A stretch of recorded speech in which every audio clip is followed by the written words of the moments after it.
দিনে দিনে বেপরোয়া হয়ে উঠছে স্বর্ণ চোরা কারবারিরা, জড়িয়ে পড়ছে বিমানের কর্মচারীরাও। টয়লেটের পিছন সাইডটা আনস্ক্রু করে সেখানে তারা লুকায়িত অবস্থায় নিয়ে আসছে। কোনো ইঞ্জিনিয়ারিং ওয়ার্ক ছাড়া এটা সম্ভব নয়। ভেতরে কোনো একটা নেটওয়ার্ক তাদের এই চোরাচালানদের সাথে সহায়তা করেছে। ফ্লাইট ছাড়াও বন্দরের সামগ্রিক নিরাপত্তা নিয়ে গোয়েন্দা ও বিশ্লেষকদের উদ্বেগ। দেশের সার্বিক নিরাপত্তার জন্য একটা অত্যন্ত নেতিবাচক দিক, বিশেষ করে ওইসব চোরাচালানি যেখানে আপনার দেশের অর্থনীতির মেরুদণ্ড ভাঙার মতো অবস্থা আসে। দেখছিলেন সময়ের বিশেষ শিরোনাম। সকালের সময়ের সঙ্গে আছি আমি মিজানুর রহমান কবির এবং আমি সজল দাস। আমার চুলের জন্য নো অ্যামোনিয়া, নো পেরক্সাইড, শুধু ন্যাচারাল ভাসমল। এবার অন্যান্য শীর্ষ সংবাদ। গাজীপুরে দুই স্বর্ণ ব্যবসায়ী অপহরণের 17 ঘন্টা পর উদ্ধার। নারায়ণগঞ্জে অপহৃতদের উদ্ধারের দাবিতে বিক্ষোভ, সড়ক অবরোধ। স্বাভাবিক আন্দোলনে বাধা দিলে চোরাগুপ্তা হামলার ঘোষণা বিএনপির, চরম পরিণতির হুঁশিয়ারি খোকার। হুমকিতে ভয় পায় না আওয়ামী লীগ, বললেন নেতারা। অভিবাসন প্রক্রিয়াকে আরো নিরাপদ করতে বিশ্ব সম্প্রদায়ের প্রতি আহ্বান প্রধানমন্ত্রীর। ঢাকায় দুদিনের আন্তর্জাতিক সম্মেলন উদ্বোধন। ভয়াল 29 এপ্রিল আজ। 1991 সালের প্রলয়ঙ্করী ঘূর্ণিঝড়ে লাখো মানুষের মৃত্যুর কথা মনে করে আজও আঁতকে ওঠেন বেঁচে যাওয়া অনেকেই। এবং মালয়েশীয় নিখোঁজ বিমানের ধ্বংসাবশেষ বঙ্গোপসাগরে, দাবি অস্ট্রেলীয় অনুসন্ধানী দলের।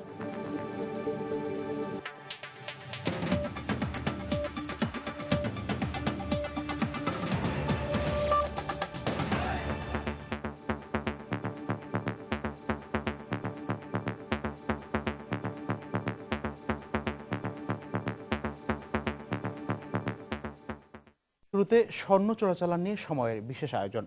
দিনে দিনে বেপরোয়া হয়ে উঠছে চোরা কারবারিরা, বাড়ছে চোরাচালানের ঘটনাও, আর এতে সঙ্গে জড়িয়ে পড়ছেন বাংলাদেশ বিমানের কর্মচারীরাও। সাম্প্রতিক সময়ে শাহজালাল বিমানবন্দরে ধরা পড়া সবচেয়ে বড় দুটো স্বর্ণ চোরাচালানের ঘটনায় সেরকম আলামত পাওয়া গেছে। সোনার বার লুকাতে খুলে ফেলা হচ্ছে উড়োজাহাজের নাট বল্টুও। এ অবস্থায় ফ্লাইট ছাড়াও বন্দরের সামগ্রিক নিরাপত্তা নিয়ে উদ্বিগ্ন গোয়েন্দা ও বিশ্লেষকেরা। ওমর ফারুকের রিপোর্টে বিস্তারিত। গত 26 এপ্রিল হযরত শাহজালাল আন্তর্জাতিক বিমানবন্দরে বাংলাদেশ বিমানের দুবাই ফেরত ফ্লাইটের 7টি টয়লেট থেকে উদ্ধার করা হয় 105 কেজি স্বর্ণ। শুল্ক গোয়েন্দারা জানান, বিপুল পরিমাণের এ স্বর্ণ লুকাতে সংঘবদ্ধ চক্র উড়োজাহাজের ওই অংশের নাট বল্টু খুলে ফেলেছিল। এর আগে চট্টগ্রামের শাহ আমানত বিমানবন্দরে 107 কেজি স্বর্ণ উদ্ধারের সময়ও দেখা গেছে চোরা কারবারি চক্র খুলেছিল উড়োজাহাজের দেয়ালের নাট বল্টু। এসব অপকর্মের সঙ্গে বিমানের ভেতরে একটি চক্র জড়িত জানিয়ে যাত্রী ও প্লেনের নিরাপত্তা নিয়ে উদ্বেগের কথা জানিয়েছেন শুল্ক গোয়েন্দা ও তদন্ত অধিদপ্তরের মহাপরিচালক। পুরো এয়ারক্রাফটটাকে কিন্তু তারা ব্যবহার করেছে। ওয়াল আনস্ক্রু করে, টয়লেটের পিছন সাইডটা আনস্ক্রু করে সেখানে তারা লুকায়িত অবস্থায় নিয়ে আসছে। যাদের পক্ষে গোল রাখা সম্ভব তাদেরকে ইউটিলাইজ করে কোনো ক্রিমিনাল গ্রুপ যদি অন্য কিছু রাখে তাহলে ঝুঁকির মাত্রাটা কোথায় উঠে যায়। কোনো ইঞ্জিনিয়ারিং ওয়ার্ক ছাড়া এটা সম্ভব নয়। এবং ভেতরের কোনো একটা চক্র, ভেতরে কোনো একটা নেটওয়ার্ক তাদের এই চোরাচালানদের সাথে সহায়তা করেছে। উড়োজাহাজের কাঠামো ব্যবহার করে বিপুল পরিমাণ স্বর্ণ চোরাচালানের ঘটনায় যাত্রী ও প্লেনের পাশাপাশি অর্থনৈতিক নিরাপত্তা নিয়েও উদ্বিগ্ন নিরাপত্তা বিশ্লেষকরা। একটা জাতীয় ক্যারিয়ার যেখানে মানুষ সিকিউর ফিল করে যায়, সে সমস্ত জায়গায় যদি এই ধরনের পার্টস খুলে তার মধ্যে যদি এগুলো রাখা হয় তাহলে যে কোনো সময় কোনো একটা ডিজাস্টার হতে পারে। দেশের নিরাপত্তার জন্য, দেশের অর্থনৈতিক নিরাপত্তার জন্য, দেশের সার্বিক নিরাপত্তার জন্য একটা অত্যন্ত নেতিবাচক দিক, বিশেষ করে ওইসব চোরাচালানি যেখানে আপনার দেশের অর্থনীতির মেরুদণ্ড ভাঙার মতো অবস্থা আসে। তবে এ বিষয়ে বাংলাদেশ বেসরকারি বিমান চলাচল কর্তৃপক্ষ কোনো বক্তব্য দিতে রাজি হয়নি। সাড়া মেলেনি বিমান বাংলাদেশেরও। ওমর ফারুক, সময় সংবাদ, ঢাকা। এদিকে স্বর্ণ চোরাচালানের বড় বড় ঘটনার সঙ্গে বিভিন্ন বিমান সংস্থার কর্মকর্তাদের জড়িত থাকারও জোর অভিযোগ উঠেছে। খোদ আইন শৃঙ্খলা রক্ষাকারী বাহিনী থেকে আসছে এসব অভিযোগ। এ অবস্থায় চট্টগ্রাম শাহ আমানত আন্তর্জাতিক বিমানবন্দরে নিয়োজিত সব বিমান সংস্থাকেই সতর্ক করেছে বিমানবন্দর কর্তৃপক্ষ। স্বর্ণ চোরাচালান নিয়ে কমলদের 2 পর্বের ধারাবাহিক প্রতিবেদনের দ্বিতীয় ও শেষ পর্ব।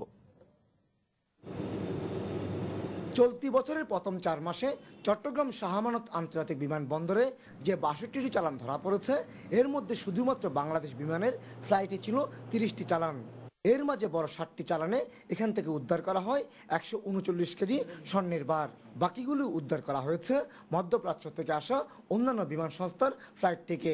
আমি যখন বিমানের আমেজ করি তখন আমি দেখেছি যে অনেক পরিত্যক্ত সিটের নিচে এই গোলটা পাওয়া গেছে, এবং আমার দেখে মনে হচ্ছিল যে মানে পানির মতো গোল পাওয়া যাচ্ছে বিমানের ভিতরে। তাহলে এই যে একাধিক সিটের নিচে যে মানে গোলটা রাখে, তখন কেবিন ক্রু বা বিমানের অন্যান্য কর্মকর্তা অবশ্যই এটা খেয়াল করার কথা। পুলিশ কর্মকর্তারা বলছেন, অনেক সময় স্বর্ণের চালান বিমানবন্দরের বাথরুমে ফেলে রাখা হয়, আর পরবর্তীতে বিমানবন্দরের কর্মচারীরা সে চালান বাইরে এনে দিচ্ছে। টয়লেট বা বিভিন্ন জায়গায় ফেলে আসার পর কেউ না কেউ তাদের থাকে এগুলো সংগ্রহ করার, সে কর্মচারীর বেশে থাকুক আর যে কোনো বেশে থাকুক। চট্টগ্রাম শাহ আমানত আন্তর্জাতিক বিমানবন্দরের এই শীর্ষ কর্মকর্তার দাবি, সবগুলো বিমান সংস্থার কর্মকর্তাদের স্বর্ণের চালানের ব্যাপারে সতর্ক করে দেওয়া হয়েছে।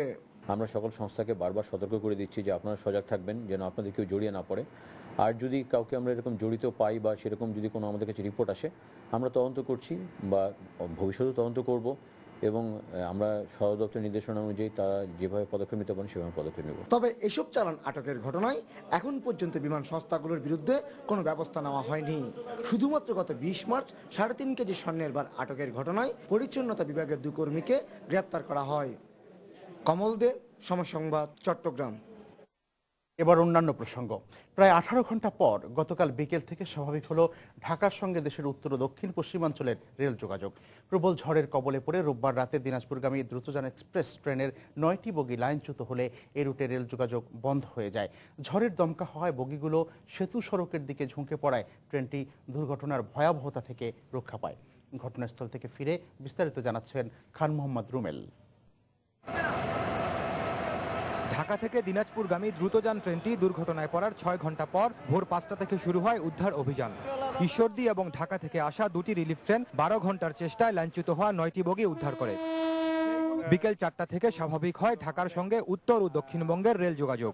আমরা তো 4টেই বলতে পারি যে এই যে আমাদের যে 71 এমটি র্যাক গেছে, এটা এই স্পটের উপর দিয়ে গেছে, এটাই বলতে পারি। আমরা 4টা থেকে স্বাভাবিক ট্রেন চলাচল শুরু হয়ে গেছে। এর আগে রোববার রাত 11টার দিকে বঙ্গবন্ধু সেতুতে হঠাৎ আসা ঘূর্ণিঝড়ে লাইনচ্যুত হয়ে পড়ে দ্রুতযান এক্সপ্রেসের 9টি বগি। এই ঘটনায় কেউ গুরুতর আহত না হলেও যাত্রী ও ট্রেনের নিরাপত্তা কর্মীরা বলছেন, বাতাস যদি উল্টো দিক থেকে বইতো তাহলে বড় ধরনের ক্ষয়ক্ষতির আশঙ্কা ছিল। মৃত্যুটাকে অনেক কাছে থেকে দেখেছি, এত দ্রুত একটা ঘূর্ণিঝড় আমার লাইফে কোনোদিন রিয়েলাইজ করি নাই বা দেখিও নি। সব যাত্রীরা সব জানালা বন্ধ করে দেওয়ার কারণে বাতাসটা বের না হওয়াতে মানে বাতাস ওখানেই ঘুরপাক খাচ্ছে, এক মুহূর্তে আস্তে করে হেলে পড়ে আর কি। যদি এই বাতাসটা এখান থেকে না আসে, অপোজিট থেকে আসতো, তাহলে কিন্তু আমরা সবাই পড়ে যেতাম।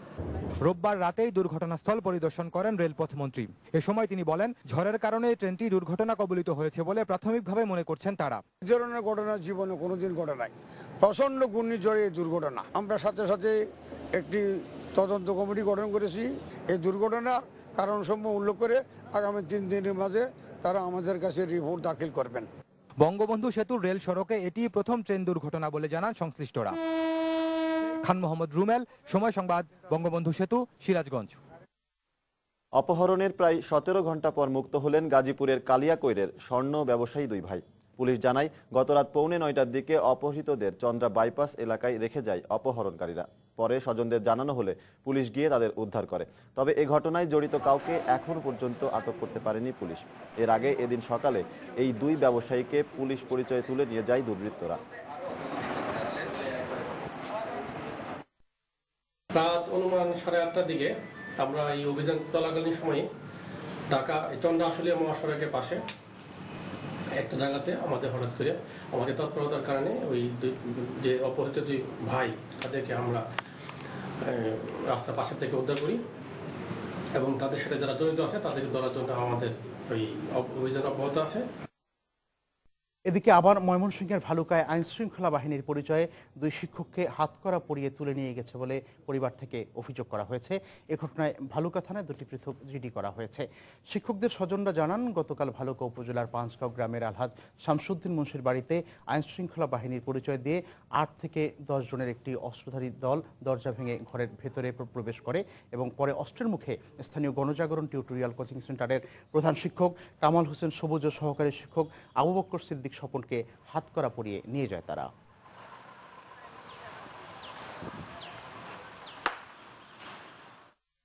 এদিকে নারায়ণগঞ্জে অপহৃত 5 জনের মধ্যে আইনজীবী চন্দন কুমার সরকারের প্রাইভেট কার গত রাতে রাজধানীর গুলশানের নিকেতন হাউজিং এলাকা থেকে উদ্ধার করেছে পুলিশ। নিকেতনের এক নিরাপত্তা কর্মী জানান, তিনি গাড়িটি পরিত্যক্ত অবস্থায় দেখতে পেয়ে তার সুপারভাইজারকে জানান। পরে তারা গুলশান থানা পুলিশকে বিষয়টি অবহিত করেন। উদ্ধার করা গাড়িটি চন্দন সরকারের বলে নিশ্চিত করেছেন তার ভাতিজা ও নারায়ণগঞ্জ জেলা পুলিশ সুপার সৈয়দ নুরুল ইসলাম। বেলার প্রধান নির্বাহী সৈয়দা রিজওয়ানার স্বামী এবি সিদ্দিকীর অপহরণের ঘটনার সঙ্গে এ ঘটনা সাদৃশ্য রয়েছে বলে জানিয়েছেন তিনি। এদিকে অপহরণের 2 দিন পেরিয়ে গেলেও চন্দন সরকারের পরিবারের কাছে মুক্তিপঞ্চে কেউ ফোন বা যোগাযোগ করেনি।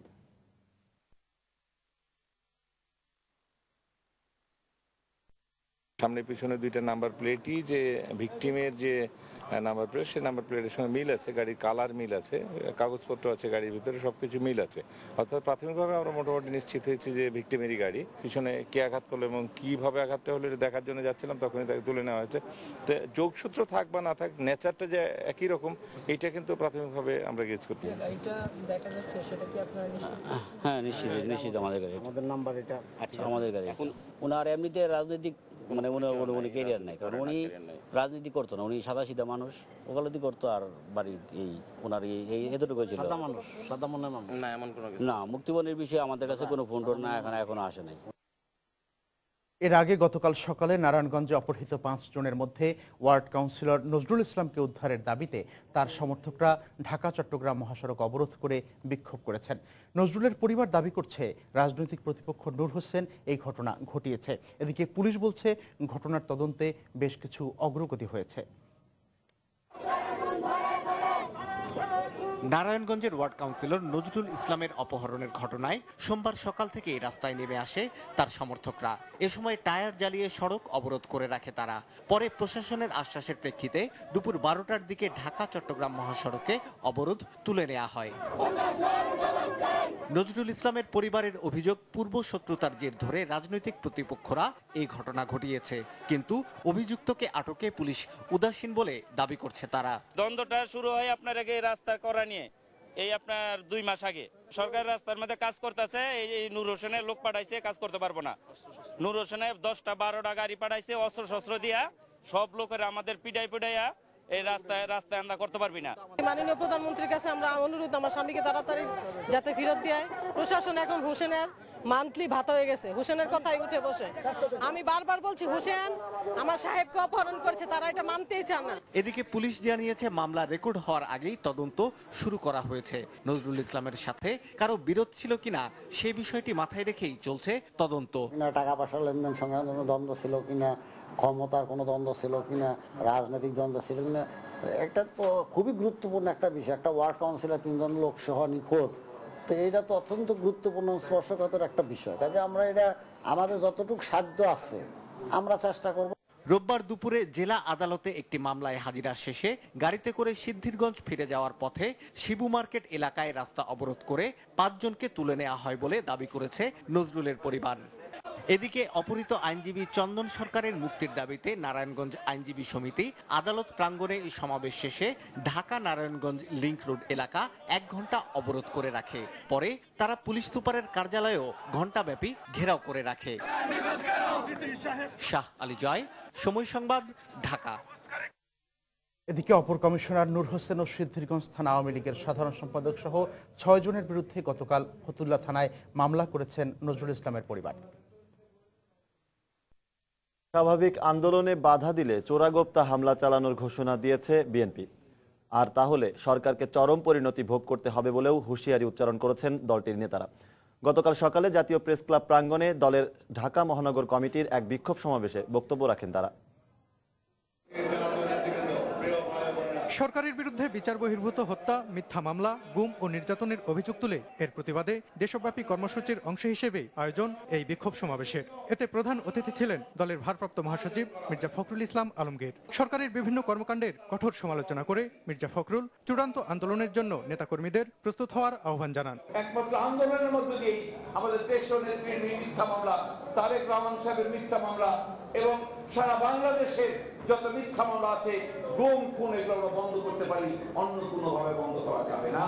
সেই গণ-অভ্যুত্থান ঘটানোর জন্য আমাদেরকে প্রস্তুতি নিতে হবে বন্ধুগণ। মির্জা ফখরুল ইসলাম আলমগীর আন্দোলনের কথা বললেও অনুষ্ঠানের সভাপতির বক্তব্যে ঢাকা মহানগরের আহ্বায়ক ও দলের ভাইস চেয়ারম্যান সাদেক হোসেন খোকা সরকার পতনে প্রয়োজনে অস্বাভাবিক পথ অনুসরণের হুমকি দেন। জনরোষ এবং মানুষের প্রতিবাদের যে অধিকার, সেগুলি স্তব্ধ করে দেবার চেষ্টা করবেন না।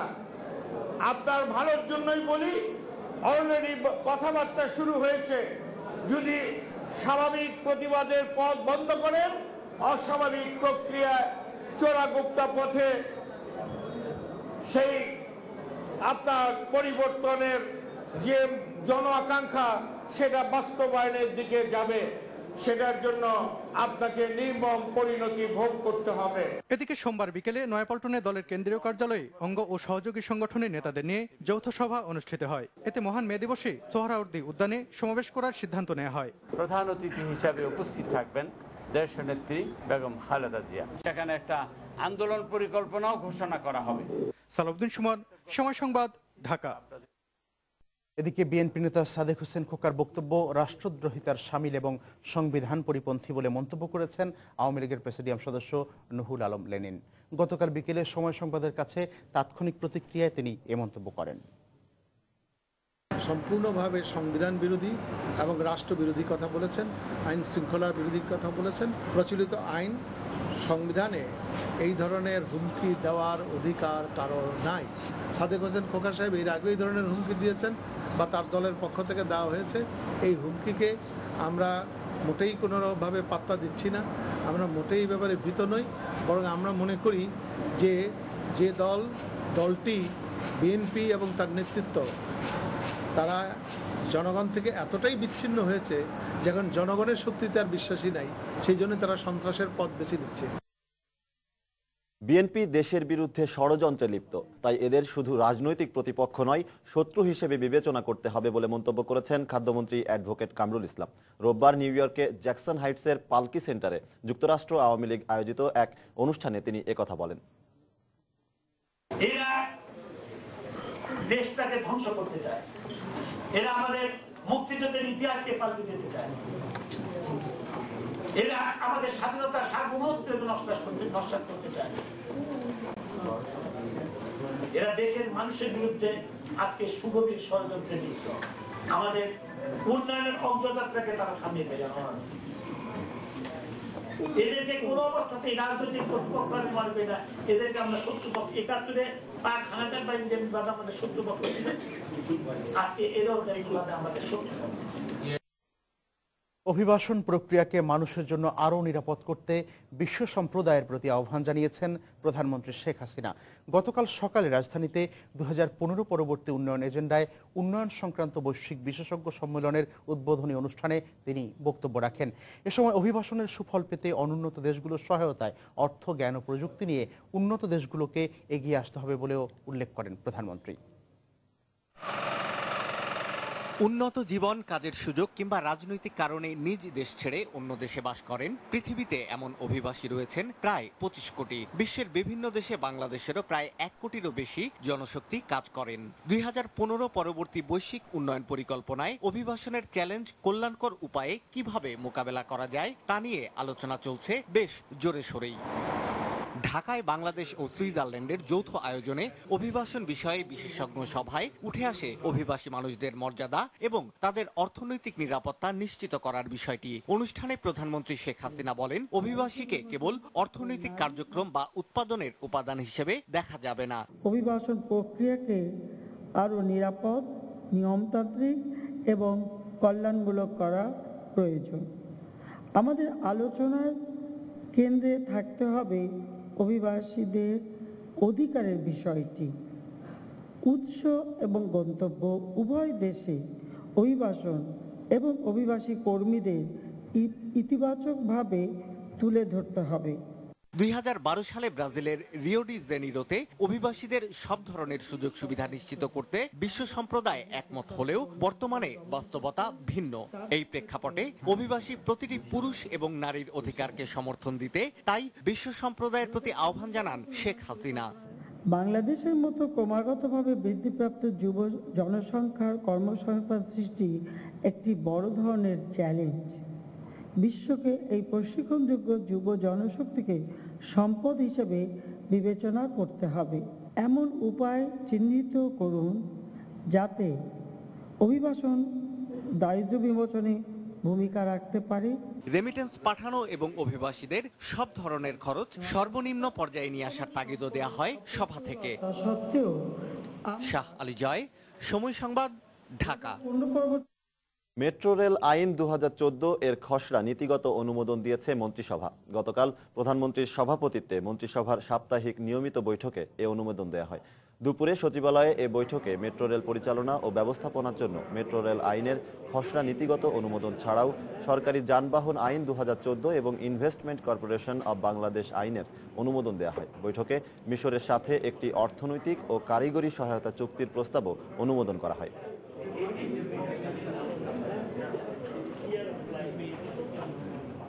শেরপুর জেলা বিএনপির তৃণমূল পর্যায়ের নেতাকর্মীদের সাথে মতবিনিময় করেছেন বিএনপির চেয়ারপারসন বেগম খালেদা জিয়া। গতকাল সন্ধ্যায় বেগম জিয়ার গুলশান কার্যালয়ে সভা অনুষ্ঠিত হয়।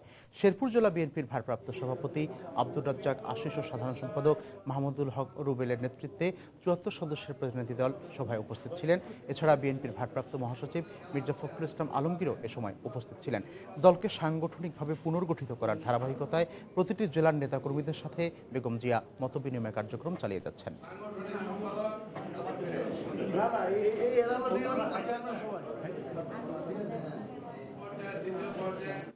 সকালের সময়ে আরো থাকছে। কক্সবাজারে লক্ষ্যমাত্রার চেয়ে বেশি উৎপাদিত হলেও বিদেশ থেকে আমদানি হচ্ছে লবণ, উৎপাদকরা দিশেহারা। এবং লাভজনক হওয়া সত্ত্বেও উন্নয়নের ছোঁয়া লাগেনি Jessore basic শিল্পনগরীতে।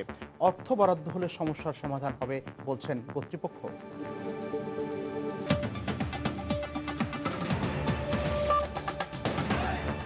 Parachute advanced hair oil, যা নারকেলের পুষ্টি ময়েশ্চার ঠিক রেখে চুলকে করবে স্বাস্থ্য উজ্জ্বল। ভয়াল 29 এপ্রিল আজ। 1991 সালের এই দিনে চট্টগ্রাম অঞ্চলে প্রলয়ঙ্করী ঘূর্ণিঝড়ে প্রাণ হারায় কয়েক লাখ মানুষ। সরকারি হিসেবে মৃতের সংখ্যা 1.5 লাখ বলা হলেও বেসরকারি হিসেবে 5 লাখের বেশি। আর সেই দিনের কথা মনে করে আজও আটকে ওঠেন প্রাণে বেঁচে যাওয়া অনেকেই। বিস্তারিত জানাচ্ছেন পার্থপ্রতিম বিশ্বাস। মৌসুমী বায়ুর প্রভাবে গভীর নিম্নচাপে 29 এপ্রিলের 2 দিন আগে বঙ্গোপসাগরে এই ঘূর্ণিঝড় সৃষ্টি হয়। ঝড়টি উত্তর পূর্ব দিক থেকে অগ্রসর হওয়ায় এর শক্তিও বাড়তে থাকে। আর 29 এপ্রিল রাতে চট্টগ্রাম বিভাগের উপকূলীয় অঞ্চলে প্রায় 250 কিলোমিটার বেগে আঘাত হানে এটি। জলোচ্ছ্বাসের কারণে 10 লাখ ঘরবাড়ি ক্ষতিগ্রস্ত হয় আর বাস্তুহারা হয় প্রায় 1 কোটি মানুষ। যেটা যখন মধ্য বঙ্গোপসাগরে আসে তখন উত্তর দিকে অগ্রসর হয়, তার মধ্য বঙ্গোপসাগর আরেকটা আগানোর পরে এটা উত্তর পূর্ব দিকে অগ্রসর করে হারিকেনের তীব্রতা সম্পন্ন প্রচণ্ড ঘূর্ণিঝড় ছিল। এই ঘূর্ণিঝড়ে ওই সময় প্রায় 1,38,000 লোক মৃত্যুবরণ করে।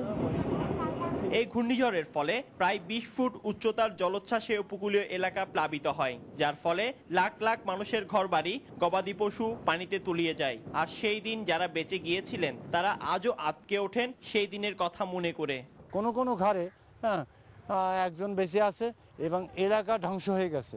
ওই দিনগুলোর কথা যদি মনে হয় তাহলে আমার মনে এখনো ভয় লাগে, মনে থরথর থরথরে কেঁপে ওঠে। ঘূর্ণিঝড়ে গাছের মাথায় মানুষ ছিল, দরিয়ার পানিতে ধাক্কা মারছে, স্টিমের পর্যন্ত তলায় গেছে। কারণ নাই, কিছু নাই, আমাদের লাইট নাই। আমরা তো রাতে সকালে দেখছি যে নদী থেকে অনেক লাশ বাসি যাইতে আসছে। তবে আবহাওয়া অধিদপ্তরের এই উপপরিচালক জানান, তখন মানুষের মধ্যে সচেতনতা ছিল না বলে এত প্রাণহানি ঘটেছে। ঘূর্ণিঝড় আসলে আগে থেকে মানুষ সচেতন হয়ে যায়, ঘূর্ণিঝড় আসতে আসে তখন আগে এতভাবে সচেতন করা যায়নি মানুষকে, যার জন্য মানুষ বেশি মারা গেছে। বর্তমানে চট্টগ্রাম মহানগরে প্রায় 7 শতাধিক সাইক্লোন শেল্টার রয়েছে, তবে সেগুলো প্রয়োজনের তুলনায় একেবারে কম। পার্থপ্রতিম বিশ্বাস, সময় সংবাদ, চট্টগ্রাম। মানবতা বিরোধী অপরাধের মামলায় প্রসিকিউশনের যুক্তি উপস্থাপন শেষ হয়েছে। রোববার থেকে প্রসিকিউশনে যুক্তি উপস্থাপন শুরু হয় এবং গতকাল বিকেলে আন্তর্জাতিক ট্রাইব্যুনাল 2-এ প্রসিকিউশনের যুক্তি উপস্থাপন শেষ হয়। মঙ্গলবার থেকে এই মামলায় আসামি পক্ষের যুক্তি উপস্থাপনের তারিখ ধার্য করেছেন ট্রাইব্যুনাল। ৭১ হত্যা, গণহত্যা, আটক ও নির্যাতনের 14টি অভিযোগে মীর কাসেম আলীর বিচার চলছে ট্রাইব্যুনাল 2-এ। প্রসিকিউশনের পক্ষ থেকে 12টি অভিযোগে সাক্ষ্য প্রমাণ উপস্থাপন করা হয়েছে। এটি হচ্ছে বাংলাদেশে আমাদের এই ট্রাইব্যুনালের প্রথম মামলা যেখানটিতে এরকম কনসেন্ট্রেশন ক্যাম্প বা ডিটেনশন ক্যাম্পে নির্যাতনের একটি পরিপূর্ণ চিত্র তুলে ধরবার প্রয়াস আমরা এই মামলায় পাচ্ছি। ডালিম হোটেল সংলগ্ন এই নির্যাতনের সাথে উনি এটিকে পরিচালিত করেছেন। এখানে তিনি সমস্ত ডিসিশন মেকিংয়ে একটি বিশাল বড় ভূমিকা পালন করেছেন। বাঙালি খান মীর কাসেম আলীর আমরা সর্বোচ্চ মৃত্যুদণ্ড চেয়েছি এবং সেটি আমরা পাব। এদিকে ৭১-এ পিরোজপুরের শান্তি কমিটির সদস্য ও জাতীয় পার্টির সাবেক সংসদ সদস্য ইঞ্জিনিয়ার আব্দুল জব্বারের বিরুদ্ধে মানবতা বিরোধী অপরাধের তদন্ত প্রতিবেদন চূড়ান্ত করেছে তদন্ত সংস্থা। তদন্ত প্রতিবেদন আজ প্রসিকিউশন কার্যালয়ে দাখিল করা হবে। গতকাল সকালে তদন্ত সংস্থার কার্যালয়ে এক সংবাদ সম্মেলনে এই তথ্য জানানো হয়। ২০১৩ সালের ১৯ মে জব্বারের বিরুদ্ধে তদন্ত শুরু হয়। তদন্ত প্রতিবেদনে উল্লেখ করা হয়েছে ৭১ সালে পিরোজপুর মহকুমায় জব্বার শান্তি কমিটি গঠনে অগ্রণী ভূমিকা পালন করেন। তার বিরুদ্ধে হত্যা, গণহত্যা, অগ্নিসংযোগের 5টি অভিযোগ আনা হয়েছে। তার বিরুদ্ধে প্রসিকিউশনের ৪৬ জন সাক্ষী সাক্ষ্য দেবেন। আসামির নাম হলো মানবতা বিরোধী অপরাধ মামলায় দণ্ডপ্রাপ্ত জামায়াত নেতা দেলোয়ার হোসেন সাঈদীর ফাঁসির রায় দ্রুত বাস্তবায়নের দাবিতে মশাল মিছিল করেছে গণজাগরণ মঞ্চের একাংশ। গতকাল সন্ধ্যায় জাতীয় জাদুঘরের সামনে যুদ্ধাপরাধীদের বিচারের দাবিতে সংক্ষিপ্ত সমাবেশ করে গণজাগরণ মঞ্চ। পরে জাদুঘরের সামনে থেকে একটি মশাল মিছিল বের করে তারা। মিছিলটি শাহবাগ হয়ে টিএসসি অতিক্রম করে আবার শাহবাগে এসে শেষ হয়।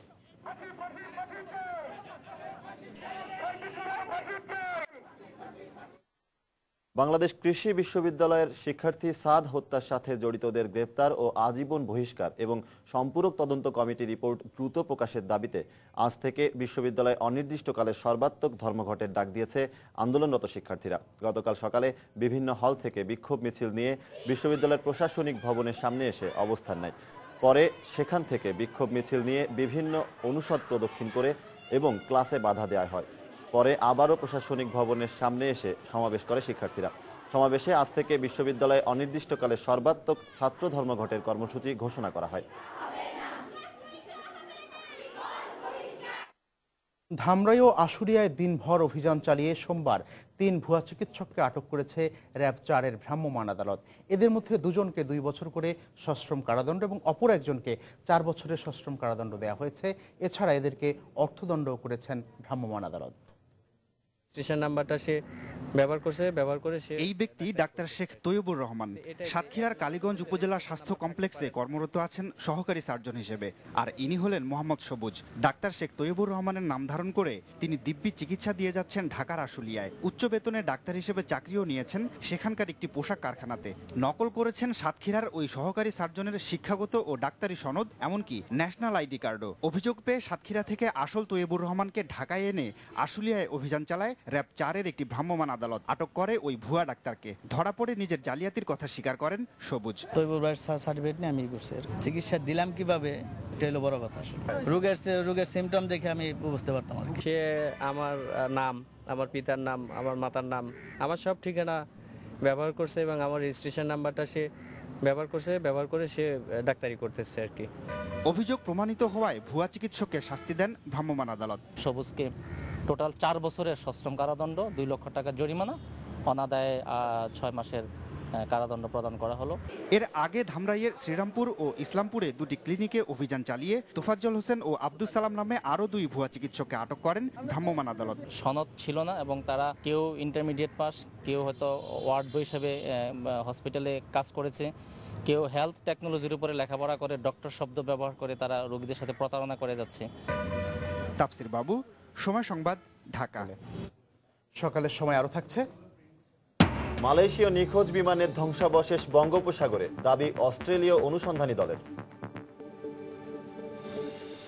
এবং বিসিবি পরিচালকদের বেফাঁস মন্তব্যের কারণেই জাতীয় ক্রিকেট দলের প্রধান কোচের পদ থেকে সরে দাঁড়ালেন শেন জার্গেনসেন।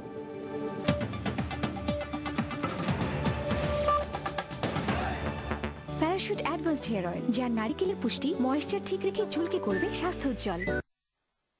লক্ষ্মীপুরে সাইফুল ইসলাম নামে এক যুবলীগ কর্মীকে গুলি করে হত্যা করেছে সন্ত্রাসীরা। এ ঘটনায় জড়িত সন্দেহে হারুনুর রশিদ নামের এক ব্যক্তিকে আটক করেছে পুলিশ। পুলিশ ও নিহতের স্বজনরা জানান, গতকাল বিকেল ৩টার দিকে শ্বশুর বাড়ি থেকে নিজ বাড়িতে ফিরছিলেন করপাড়া ইউনিয়ন যুবলীগ কমিটির সদস্য সাইফুল ইসলাম। এ সময় তিনি করপাড়া ইউনিয়নের আজিমপুর কালু মেম্বারের ব্রিজের কাছে পৌঁছলে সন্ত্রাসীরা তাকে লক্ষ্য করে 4 থেকে 5 রাউন্ড গুলি ছোড়ে। পরে স্থানীয়রা তাকে উদ্ধারের পর রামগঞ্জ স্বাস্থ্য কমপ্লেক্সে ভর্তি করলে কর্তব্যরত চিকিৎসক তাকে মৃত ঘোষণা করেন।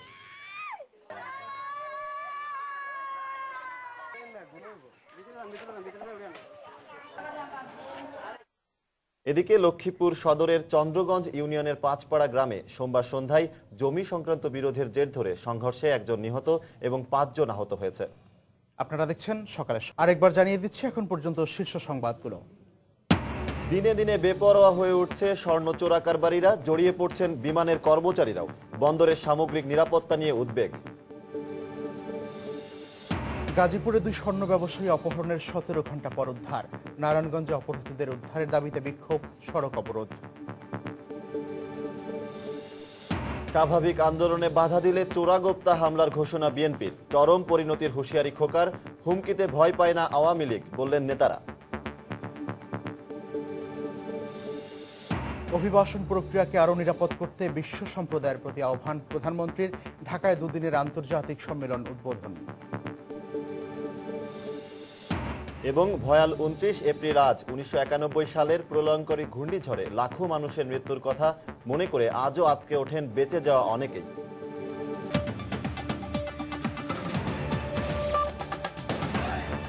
প্যারাশুট অ্যাডভান্সড হেয়ার অয়েল, যা নারকেলের পুষ্টি ময়েশ্চার ঠিক রেখে চুলকে করবে স্বাস্থ্য উজ্জ্বল।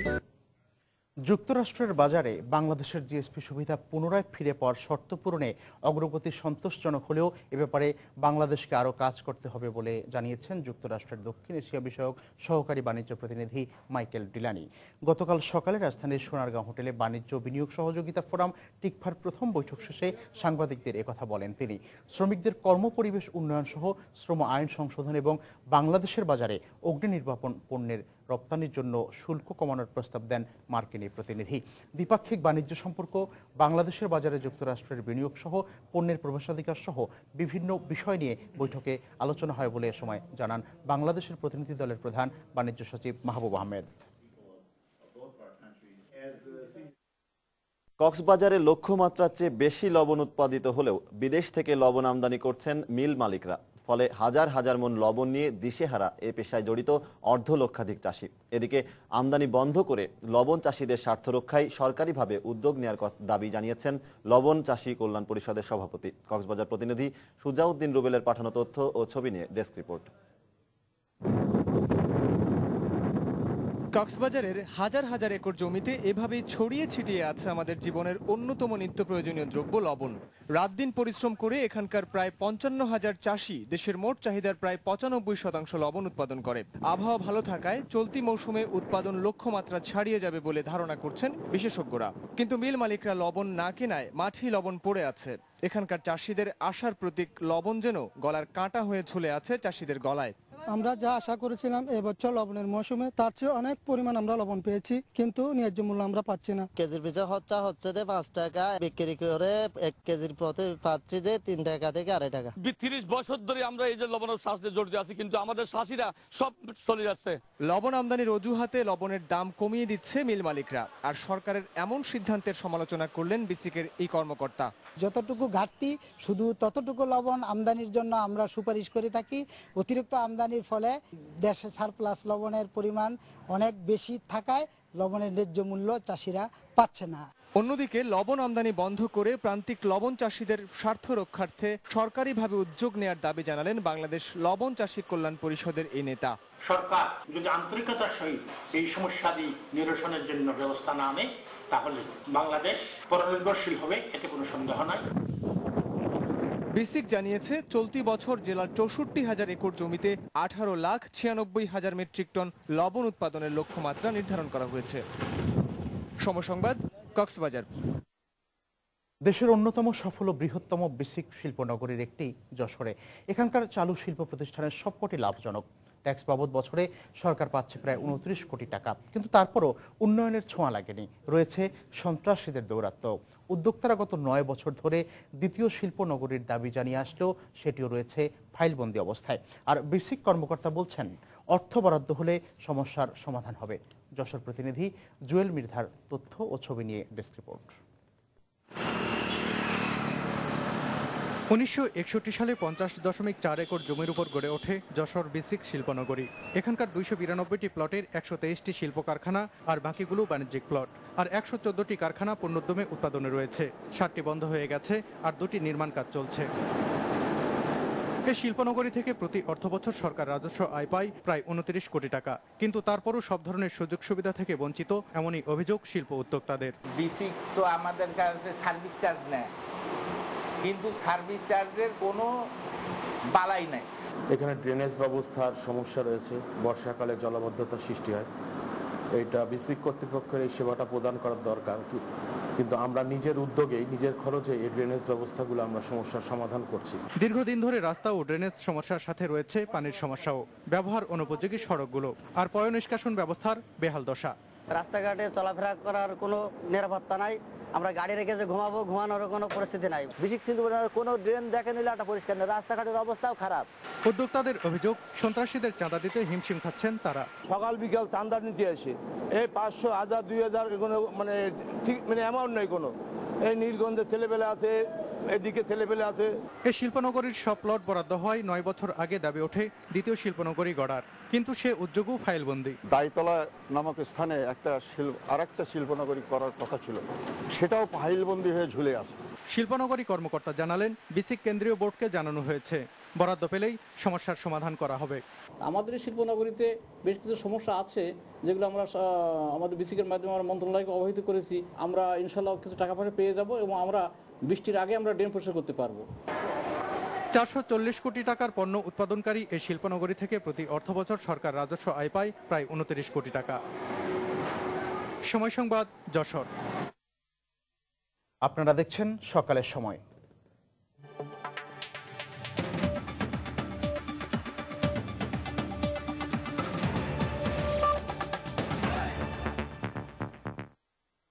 মালয়েশিয়ার নিখোঁজ বিমানটির ধ্বংসাবশেষ বঙ্গোপসাগরে রয়েছে বলে দাবি করেছে অস্ট্রেলিয়ার অনুসন্ধানী কোম্পানি জিও রিজোন্যান্স। অস্ট্রেলিয়ার সংবাদ মাধ্যম 7 নিউজ এ খবর দিয়েছে। জিও রিজোন্যান্স দাবি করেছে, তারা মালয়েশিয়া ফ্লাইট MH370 ধ্বংসাবশেষ বঙ্গোপসাগরে ভাসতে দেখতে পেয়েছেন। প্রাপ্ত প্রমাণাদি তারা বিমানটি নিখোঁজের 3 দিন আগের তোলা ছবির সঙ্গে মিলিয়ে দেখে নিশ্চিতের পরেই এ দাবি করেছেন। 10 মার্চ নিখোঁজ এ বিমানটির অনুসন্ধান শুরু করেছে জিও রিজোন্যান্স। গত 8 মার্চ 239 আরোহী সহ মালয়েশিয়া থেকে চীনে যাওয়ার পথে MH370 বিমানটি নিখোঁজ হয়। Vanished on March 8. 6 weeks later, extensive searches in the southern Indian Ocean have yielded satellite pings, but not...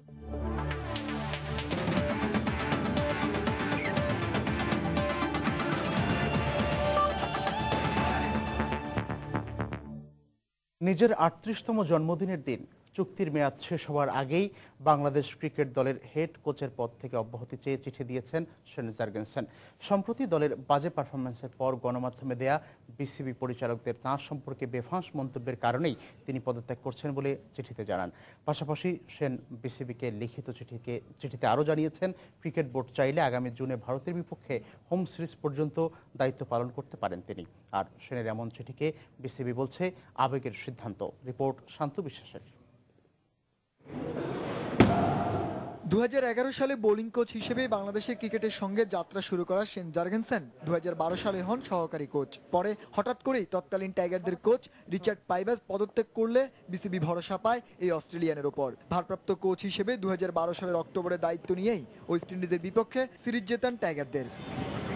তার পারফরমেন্সে সন্তুষ্ট বিসিবি 2013 সালে 2 বছরের চুক্তিতে বাংলাদেশ দলের হেড কোচ হিসেবে নিয়োগ দেন তাকে। কিন্তু হঠাৎ করেই চুক্তির মাঝপথে আসলো তার দায়িত্ব ছেড়ে দেওয়ার চিঠি আসছে আমার কাছে, এবং সেখানে সে বললো যে সে রিজাইন করেছে, এবং ও খুব বললো যে আমি এই টিমের সাথে খুব কাজ করে অনেক ইয়ে হয়েছে। 38 বছর বয়সী এই হেড কোচের অধীনে টাইগাররা সব ফরম্যাটে খেলেছে 37টি ম্যাচ। এতে অসংখ্য অর্জনের সঙ্গে আছে অনেক রেকর্ডও। কিন্তু সম্প্রতি এশিয়া কাপ ও টি-20 বিশ্ব আসরে বাংলাদেশ দলের পারফরমেন্স হতাশ করে ভক্তদের। ক্রিকেটারদের পাশাপাশি কোচেরও নানা সমালোচনা করে বিসিবি পরিচালকরা। এতেই খেপেছেন জার্গেন। ও মিডিয়াতে দেখেছে যে আপনার ওর বিরুদ্ধে মানে ওর যে ওকে হয়তো বা বাংলাদেশ টিমে খেলবেন মানে নিবে না এই ধরনের কোনো কথাবার্তা সে মিডিয়াতে দেখছে কোনো ডাইরেক্টর আলাপে ডাইরেক্টরদের সাথে নাকি কথা হয়েছে, বাট কিছু পরিচালক নাকি বলেছে যে ওকে চায় না, সেটা রিজন দেখে সে বললো যে আমি চাচ্ছি না। বিসিবিকে দেয়া চিঠিতে সেন জানান বিসিবি চাইলে আগামী জুনে ভারতের বিপক্ষে হোম সিরিজে টাইগারদের সঙ্গে থাকতে পারেন তিনি। আর তার এই পদত্যাগকে বিসিবি বলছে আবেগের সিদ্ধান্ত। যদি আমরা চাই তাহলে ওকে আপনার ইন্ডিয়া পর্যন্ত ও রাজি আছে করার। তো এটা যে চিঠিটা পড়ে আমার কাছে মনে হলো যে ইমোশনালি সে চিঠিটা লিখেছে। শান্ত বিশ্বাস, সময় সংবাদ, ঢাকা। সকালের সময়ের এই পর্যায়ে শীর্ষ সংবাদগুলো জানিয়ে দিচ্ছি আরেকবার। দিনে দিনে বেপরোয়া হয়ে উঠছে স্বর্ণ চোরা কারবারিরা, জড়িয়ে পড়ছেন বিমানের কর্মচারীরাও। বন্দরের সামগ্রিক নিরাপত্তা নিয়ে উদ্বেগ। গাজীপুরে 2 স্বর্ণ ব্যবসায়ী অপহরণের 17 ঘন্টা পর উদ্ধার। নারায়ণগঞ্জে অপহৃতদের উদ্ধারের দাবিতে বিক্ষোভ, সড়ক অবরোধ। স্বাভাবিক আন্দোলনে বাধা দিলে চোরা গুপ্তা হামলার ঘোষণা বিএনপির। চরম পরিণতির হুঁশিয়ারি খোকার। হুমকিতে ভয় পায় না আওয়ামী লীগ, বললেন নেতারা। অভিবাসন প্রক্রিয়াকে আরও নিরাপদ করতে বিশ্ব সম্প্রদায়ের প্রতি আহ্বান প্রধানমন্ত্রীর। ঢাকায় 2 দিনের আন্তর্জাতিক সম্মেলন উদ্বোধন। এবং ভয়াল 29 এপ্রিল আজ। 1991 সালের প্রলয়ঙ্করী ঘূর্ণিঝড়ে লাখো মানুষের মৃত্যুর কথা মনে করে আজও আঁতকে ওঠেন বেঁচে যাওয়া অনেকে। এই ছিল সকালের সময়। যে কোনো খবর পেতে ভিজিট করুন সময়নিউজ.tv। সঙ্গে থাকুন সময়।